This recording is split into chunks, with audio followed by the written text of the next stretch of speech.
Hello and welcome to this episode of the GrowVC Everyone Funding Startups podcast.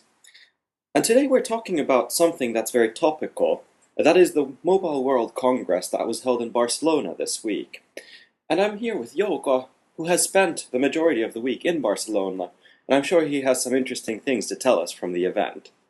So starting off from a high level, how was the event in general? What was the general mood and mentality there?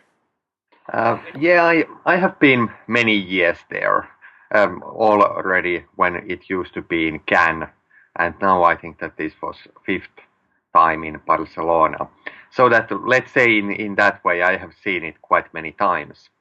And I think that quite many people with whom I talked, and what was also my personal feeling was that it was a little bit boring. So that especially people said that they haven't seen anything that is really new and interesting, something like, wow, that this is interesting. We were a little bit also talked with some people that what could be the reason for this. Of course, one category is that there were interesting new devices. That's for sure, especially from these Korean companies like Samsung and LG. They had really interesting tablets, new versions of Android, even 3D display for tablet and that kind of things. But let's say that that was the offering from the large manufacturers. But if we then talk about startup companies and companies that are really doing some new products or new services or new innovations, it was hard to find anything that was really new and interesting. And one reason might be that traditionally Mobile World Congress was very much to sell to operators. So that basically all companies who wanted to sell something to operators, they had to be in Mobile World Congress. But now what we are seeing in the business is that actually many startups offer something directly to consumers, or they use app stores or some other distribution channels to sell something directly to consumers.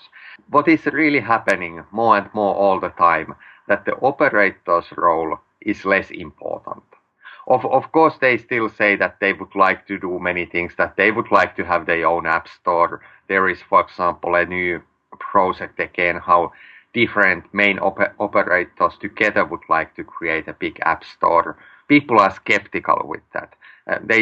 People say that it seems to take very long time that they are able to do anything when other players like Apple and Google are much more fast moving.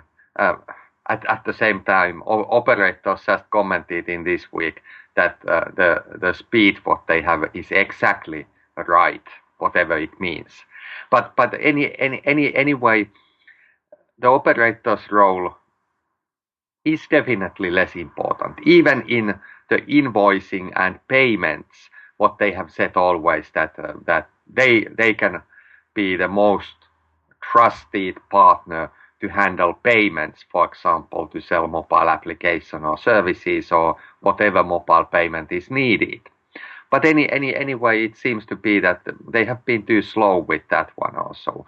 So that in that way, I would say that these startups that create new applications, new innovations, they are not so active in Barcelona event anymore because it is less relevant for them.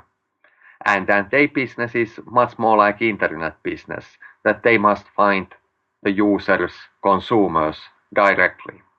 And then other thing is then that those startups that are still developing services and try to sell something to operators, that business is not so exciting anymore.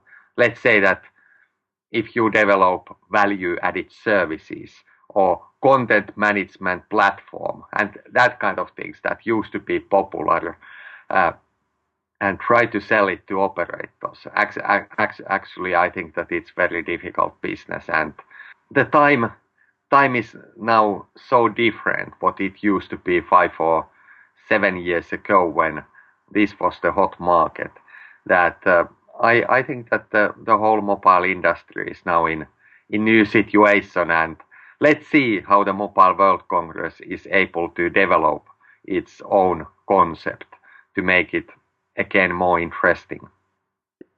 And looking at the global scope of these things, the mobile field has had a significant footing in Europe, especially in the 90s, but this may not be the case for the future, and it may not even be the case for today. What do you think, in terms of geographies, in terms of global developments, where do you think the innovation will come from? That is definitely true. And actually, there were some news in this week that the Nokia's chairman Jorma Ollila also commented that the US is now dominating mobile ecosystems, and that's why also Nokia started to work together with Microsoft. And it looks very much like that the ecosystem, especially if we think the operating system, software, app stores, and these kind of things, they are now very much dominated by the US companies. Of course, Apple iPhone has its own ecosystem, but definitely Android and Google are also coming very important, and they are moving really fast, and they are also able to utilize the open source components in that. And now, most probably, it looks like that the Nokia Microsoft combination can be the third important ecosystem for mobile. So that basically in that way, all of those are very American. Then if we think devices and hardware, it is more and more Asian.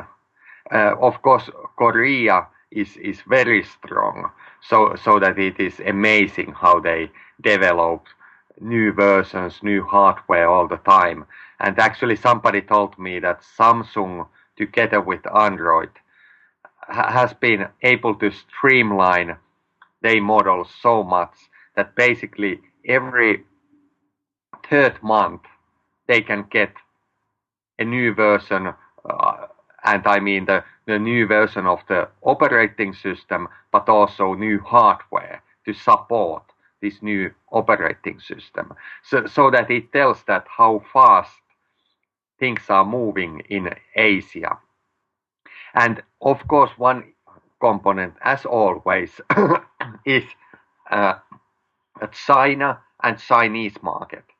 That there are many Chinese companies. Of course, maybe Huawei was the first one that started to work with mobile networks, and they have got a really important position globally. They have taken a lot of business from Ericsson and Nokia Siemens. But now also for devices and handsets, Chinese companies are coming, and there are several of those, and they are developing, for example, very cost-effective smartphones, not only anymore basic phones. So that it is definitely coming important source of the new companies and new innovations. And what I have understood that, for example, when we talk about the next generation of the radio technology and devices, Huawei and other Chinese companies are also very strong in that area. And then one more component in Asia is that India is coming the most important mobile internet market. Of course, a fact is that the broadband internet penetration in India is much lower than, for example, in the US or Western Europe. But now when the mobile internet and mobile broadband is really coming, it seems to be that India is